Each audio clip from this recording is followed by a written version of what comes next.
Every day, the global economy relies on the uninterrupted flow of 21 million barrels of crude oil and refined products through the Strait of Hormuz. With that strait now effectively blockaded, that entire physical flow has come to a violent halt. Producers in Saudi Arabia, Iraq, and the United Arab Emirates do have alternative physical routes. About 9.5 million barrels per day can be rerouted over land through bypass pipelines that avoid the choke point. But when we do the math, that still leaves a net deficit of 11.5 million barrels per day flashing offline simultaneously. We are looking at a sudden evaporation of roughly 11% of global supply. To put that rate of loss into perspective, we have to look back to the oil crisis triggered by the 1979 Iranian Revolution. Because this current volume vanished in a matter of days rather than months, the daily physical shock to the system is mathematically 99 times more severe than what the world experienced 4 decades ago. Yet, if you look at the financial markets today, you see a bizarre cognitive dissonance.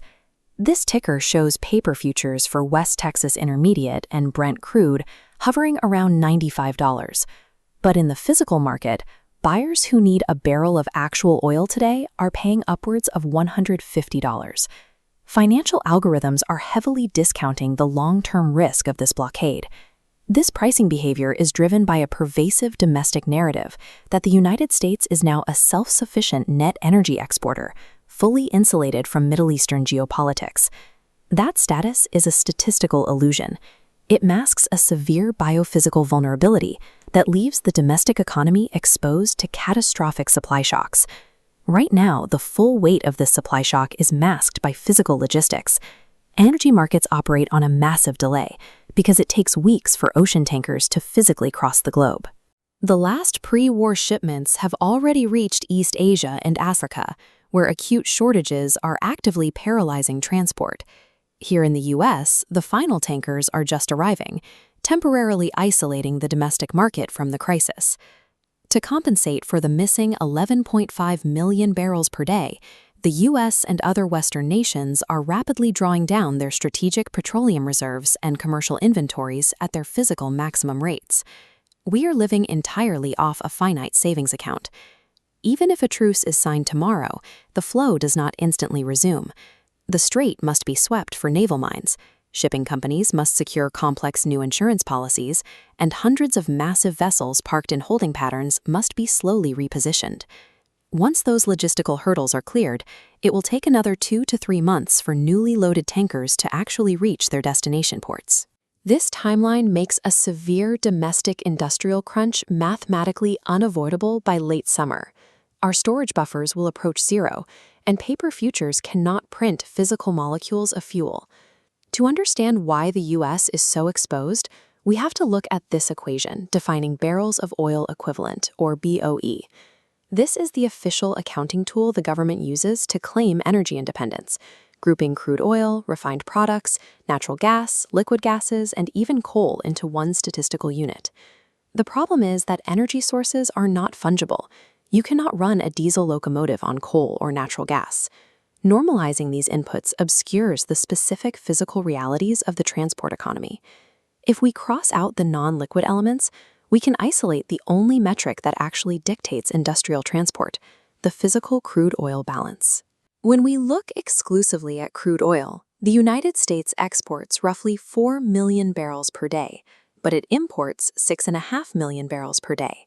You cannot simply net these numbers out to a 2.5 million barrel deficit.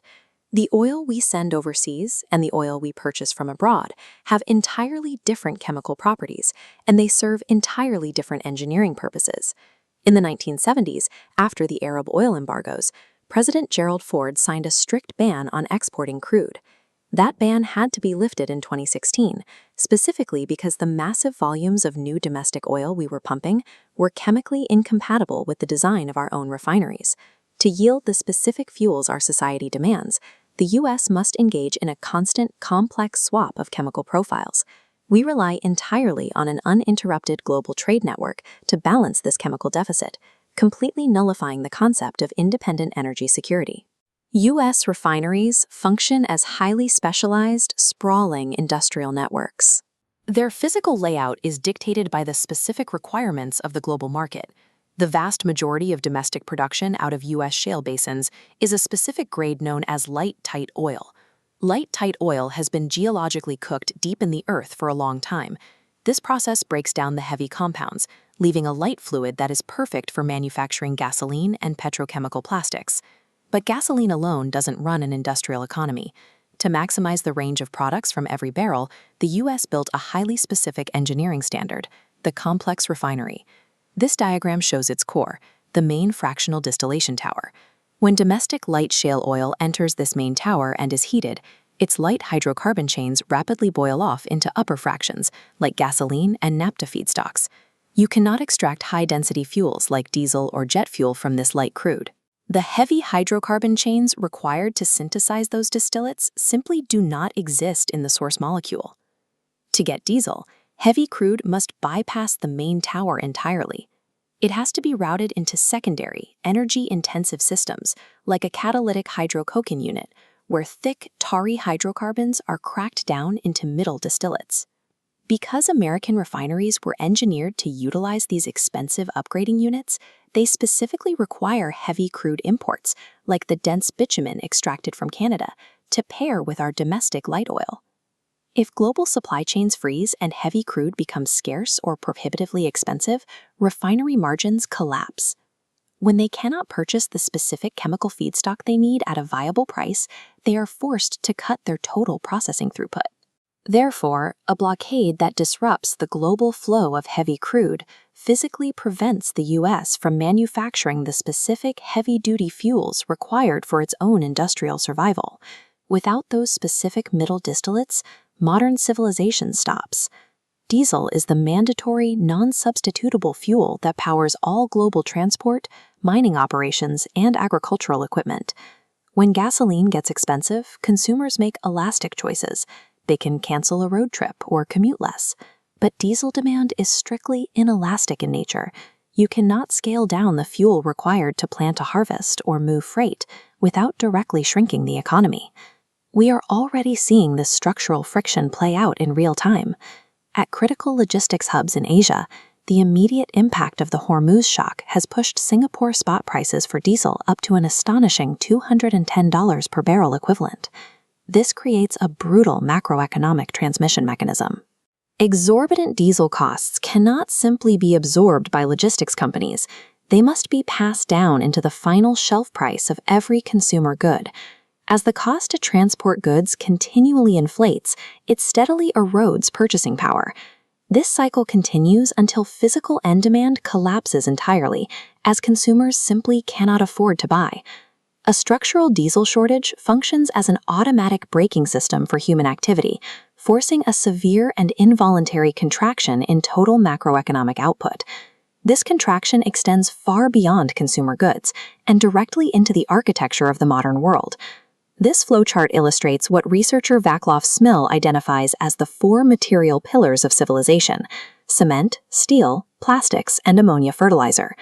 The extraction of raw ores, the intense thermal processing in foundries, and the global distribution of these materials require massive, continuous inputs of heavy diesel.